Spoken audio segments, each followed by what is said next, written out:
অসম চৰকাৰৰ প্ৰথমগৰাকী মহিলা পেঞ্চনাৰ তথা নাৰায়ণপুৰৰ জ্যেষ্ঠ সাংবাদিক নিৰুপমা বৰাৰ পথ দুৰ্ঘটনা।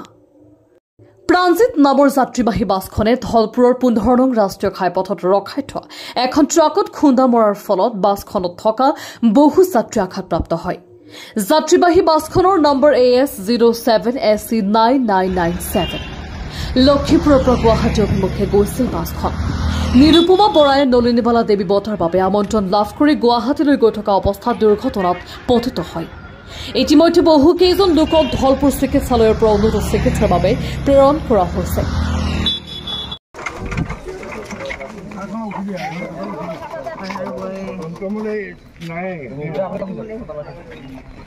এবাৰ কেবিনৰ মই চিধাই ড্ৰাইভাৰ চিটৰ পকতে বহি আহিছিলোঁ। এবাৰ মানুহজন এই চেণ্টাৰতে আকৌ ধলপুৰ চেণ্টাৰতে মানুহ কেইজনমান উঠালে, কেবিনতে মোনা এগাল কিচিং কেঁচাংকৈ উঠালে। তাৰপৰা ড্ৰাইভাৰজনে মানে মোনাগাল চিজিল কৰি আছে, গাড়ী ষ্টেং এৰি পেলাই এনেকৈ চলাই উঠা অৱস্থাত। তাৰপৰা ওচৰ যেতিয়া পাই গ'ল দেখিলোঁ মই গাড়ী কাটিব নেকি এনেকৈ। তাৰপৰা ড্ৰাইভাৰজনে ওপৰলৈ মোক কোৱাই নাই বাৰু, এই মাৰিলে বুলি কৈ মানে মই এনেকৈ ঠিকছে ধৰিছোঁ আৰু তাৰপৰা ঘাপকৈ মাৰিয়ে দিছে। নাই গাড়ী দেখা নাই,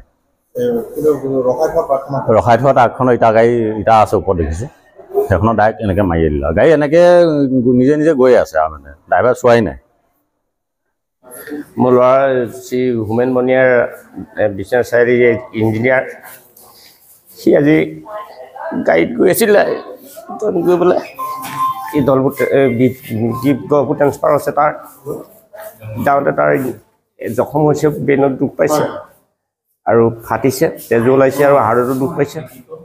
গতিকে এই বিষয়ত লৈ চৰকাৰে আমাৰ দুখীয়া পৰিয়ালটোত তাৰ উৎকৃষ্ট চিকিৎসাৰ কাৰণে কি ব্যৱস্থা লয়, এইটো মই দেউতাক হিচাপে আপোনালোকক অৱগত কৰিছোঁ।